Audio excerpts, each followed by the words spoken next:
When the studios won't do it, then why not the fans? Fan media has always been a really interesting concept throughout the ages.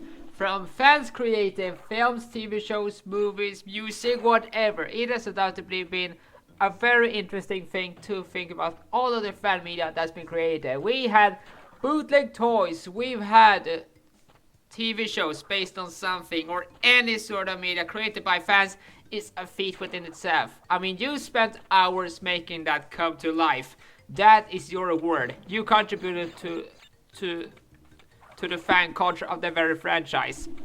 And in today's video, I will actually be talking about something that was a contribution to fan culture within whatever that may end up being. And that culture in question is Crash Bandicoot, a very popular, iconic PlayStation character which had its debut all the way back in 1996 on the original Sony PlayStation. And that game blew up massively. There were two sequels, both of them improving upon the predecessor and becoming even more popular. Some of the most popular games on the PlayStation during this era.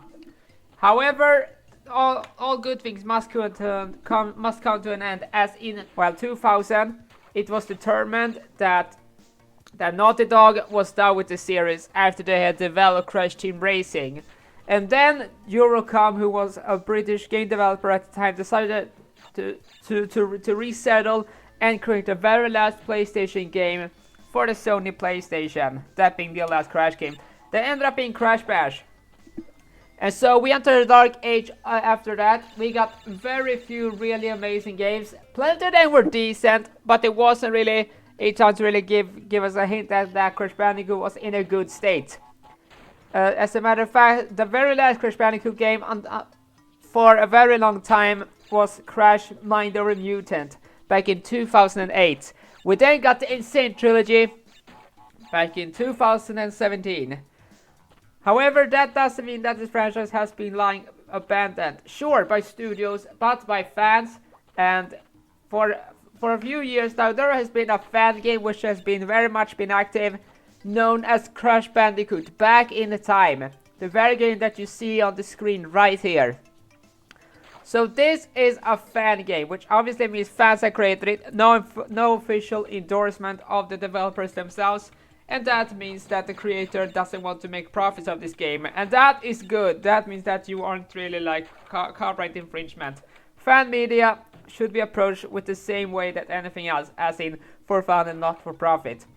So this game, obviously, as you can see on the screen, is reminiscent of the original Crash Bandicoot art style, you know, with the PlayStation graphics. It was actually stated by the developers that that was the intention, which is a cool thing within itself. It was created from scratch, which I am very impressed by. This obviously had a lot of time and effort put into it. So with this being a throwback to classic Crash Bandicoot, your goal is of course to reach the end of each and every level by spinning and jumping yourself from beginning to end.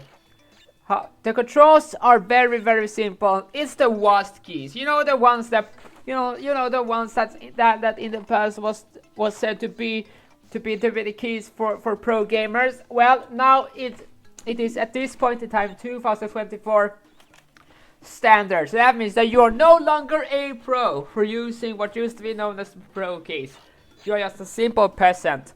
Now, of course, there are a few other buttons. One of them is known as a spin, meaning you can break crates, and the other one which you can let you slam the ground. And the break crates you will, because if you want to get the gem on each and every one of these levels that you see, of course there are a few additions which hasn't been seen in any of the console games and hasn't actually appeared in any sort of official Crash Bandicoot media. And that one are these tapes, these flashback tapes. If you go to a special menu at the level selector, you'll be able to access it. There's also the usual bonus round. Just step onto this very platform and you take it to a 2D bonus round actually. Break all of the crates, so it will contribute to your 100% completion. That's a pretty simple gameplay. And as it is, it's actually a pretty decent game. Now, of course, you are not really going to find it to be as polished or as clean as the game from the OG developers or any big studio. This is clearly just meant to be just a fun fan project. And for being a fan project, it's actually quite impressive. While it doesn't really have like the big AAA quality that the PlayStation games have, it actually looks like to be quite a very pleasant little game if you are a fan. Of course, there's a downside to that, and that is getting used to the controls since you are using a keyboard instead of a control stick. So yes, if you can simply learn the controls by the WASD keys as well as Shift and Space, then you are set for life. So this game was actually developed in the Unity game engine. It is a very good game engine if you want to create smaller games like this. And if you have Unity as well as the pack, then you will actually be able to build your own Crash Bandicoot game from scratch. That is really cool. So yes, in conclusion, Crash Bandicoot It's About Time is...